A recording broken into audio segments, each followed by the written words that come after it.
اللہ الرحمن الرحیم حامد و مصلی اما بعد. عزیز طلبہ کرام،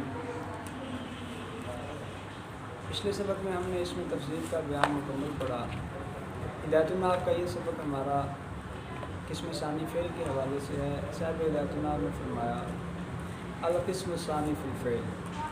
ہم اس سبق میں دو چیزوں سے بحث کریں گے. فعل کی بنیادی طور پر تین قسمیں ہیں: ماضی، مضارع، امر.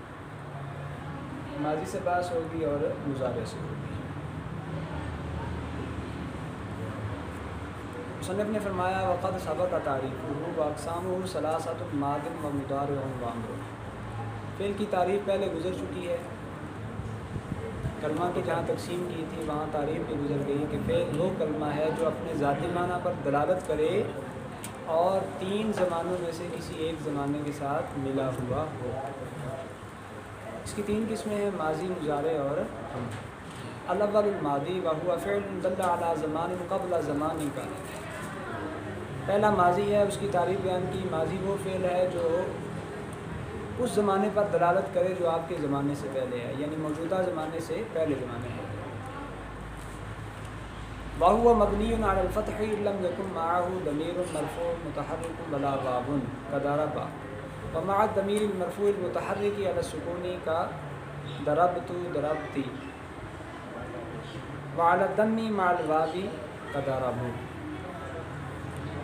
ماضی کے حوالے سے بیان کیا کہ ماضی جو ہے مبنی ہوتا ہے، کبھی فتح پر ہوتا ہے، کبھی سکون پر اور کبھی ضمہ پر. فتح پر کب ہوگا؟ جب اس کے ساتھ ضمیر مرفوع متحرک اور واو نہ ہو. جیسے ضربا، ضربا، ضربت، ضربتا. ان میں کیا ہے؟ یہ فتح پر مبنی. اور اگر اس کے ساتھ ضمیر مرفوع متحرک ہو تو پھر یہ سکون پر مبنی ہوتا ہے. پھر یہ سکون پر مبنی ہوگا. جیسے ضربنا، ضربتا، ضربتما، ضربتم، ضربتی، ضربتما، ضربتنا، ضربتو، ضربنا. اور اگر اس کے ساتھ واو ہو تو پھر یہ ضمہ پر مبنی ہوتا ہے. جیسے دارا.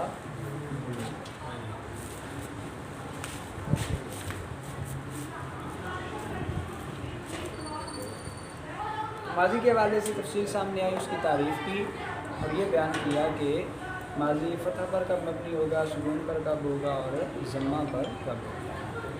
والثانی المضارع وهو فعل يشبه الاسم بإحدى حروف أتينا في أوله لفظا في اتفاق الحركات والسكنات نحو يضرب ويستخرج كضارب ومستخرج. دوسرا فعل مضارع ہے. فعل مضارع وہ فعل ہے جس کے شروع میں حروف عطین میں سے کوئی ایک آئے گا، اور فعل مضارع جس کے شروع میں حروف عطین میں سے کوئی ایک آئے گا اور وہ لفظی اعتبار سے اسم کے ساتھ مشابہ ہوگا، معنی اعتبار سے بھی اسم کے مشابہ ہوگا. لفظی اعتبار سے تین چیزوں میں: حرکات و سکنات میں، جیسے یضرب، ضارب. جہاں ضارب میں حرکت ہے وہاں یضرب. ضارب کے پہلے حرف پر حرکت ہے، یضرب کے پہلے حرف پر حرکت ہے. ضارب، یضرب.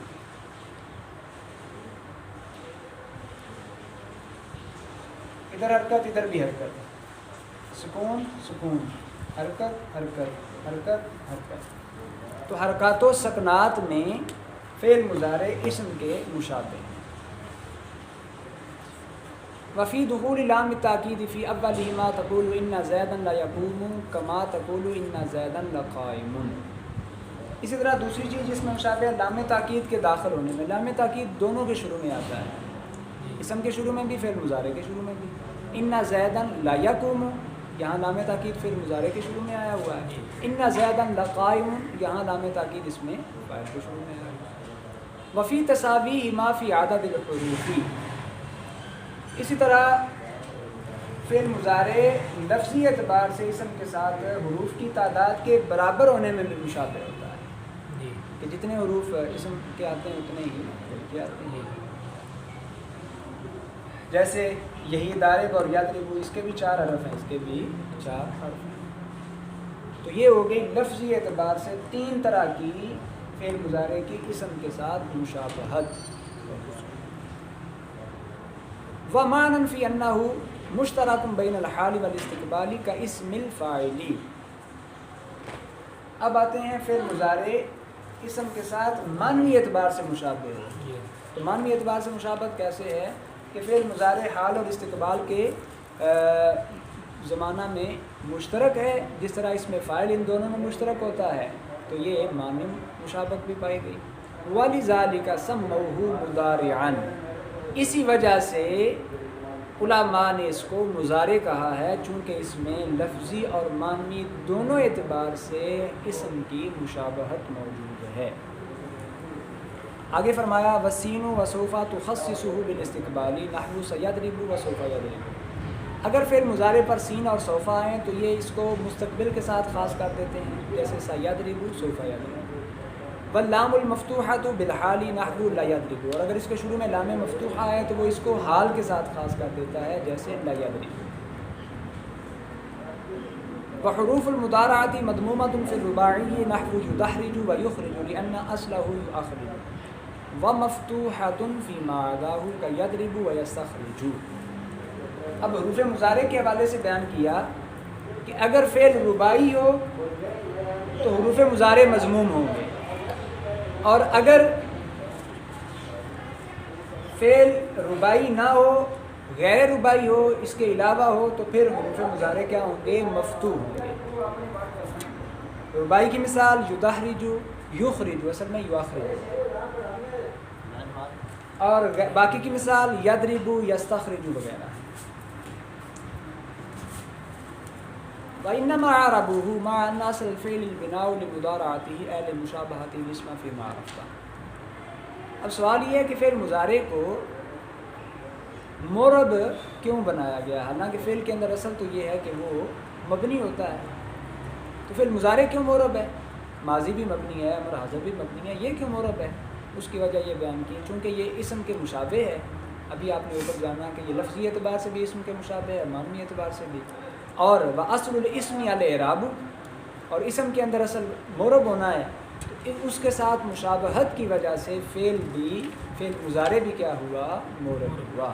لیکن یاد رہے کہ فعل مضارع کے تمام صیغے یا تمام صورتیں مورب نہیں ہوں گی۔ وَذَلِكَ إِذَا لَمْ يَتَّصِلْ بِهِ نُونُ تَأْکِیدٍ وَلَا نُونُ جَمْعِ الْمُؤَنَّثِ، یہ مورب اس وقت ہوگا جب اس کے ساتھ نون تاکید اور نون جمع مؤنث ملا ہوا نہ ہو۔ اگر یہ ملے ہوئے ہوں تو پھر یہ بھی مبنی ہے۔ وَإِعْرَابُهُ ثَلَاثَةُ أَنْوَاعٍ رَفْعٌ وَنَصْبٌ وَجَزْمٌ نَحْوُ هُوَ يَضْرِبُ وَلَن يَضْرِبَ وَلَمْ يَضْرِبْ۔ اس عبارت سے غرض مصنف فعل مضارع کے اعراب کی انواع کو بیان کرنا ہے۔ اس کی 3 انواع ہیں، رفع، نصب اور جزم۔ رفع کی مثال ہوا یضرب، نصب کی مثال لن یضرب، جزم کی مثال لم یضرب۔ ہمارے سامنے جو تفصیل آئی اس کے مطابق ہم نے جانا کہ فعل ماضی کی تعریف کیا ہے، مضارع کی کیا ہے، ماضی کس مبنی ہے تو کس چیز پر مبنی ہے، اور مضارع اس کو کیوں کہتے ہیں، اسم کے ساتھ اس کی لفظی اور معنی مشابہت کی وجہ سے، اور حروف مضارع مضمون کب ہوں گے اور مفتوح کب ہوں گے، اور پھر مضارع کا اعراب کیا ہے۔ انشاءاللہ العزیز ہمارا اگلا سبق جو ہے وہ فعل کے اعراب کی اصناف کے بارے میں ہوگا۔ اللہ رب العزت کی بارگاہ میں دعا